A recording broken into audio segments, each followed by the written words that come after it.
It was an ordinary, dismal day on the bottom floor of the Epicenter, in a classroom where Chima rested slothfully on his desk. Omar paid attention to his phone, not entirely aware of what went on around him, and Doug had his camera, filming his final project for the school year. But Chima was mostly asleep. But his slothful slumber would not last long as a strange ambience filled the air, awakening him and bringing his attention to a door that laid mysteriously open, almost beckoning him to enter it. For the sake of the plot, Chima got out of his chair and entered the dark doorway until suddenly, in his dazed but curious state, the door shut behind him with a loud and sudden slam that snapped Chima back into reality. But it was already too late.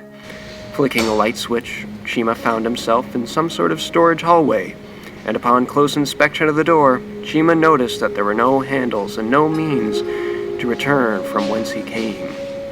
Chima was plunged into a pit of despair not seen since his earlier years of middle school.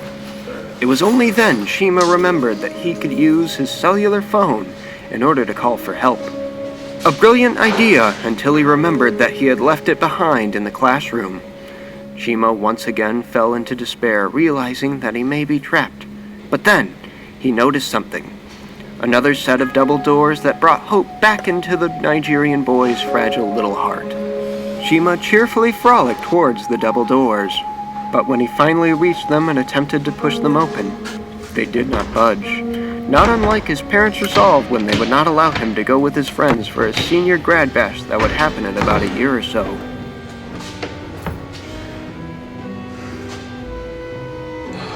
Once again, Chima went into despair, now realizing that he may be trapped in this utility hallway forever, never to return home. He was all alone.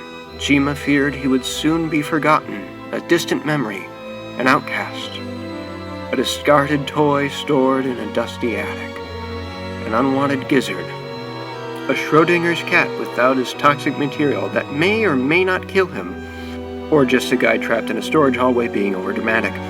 Or at least, that's what he thought.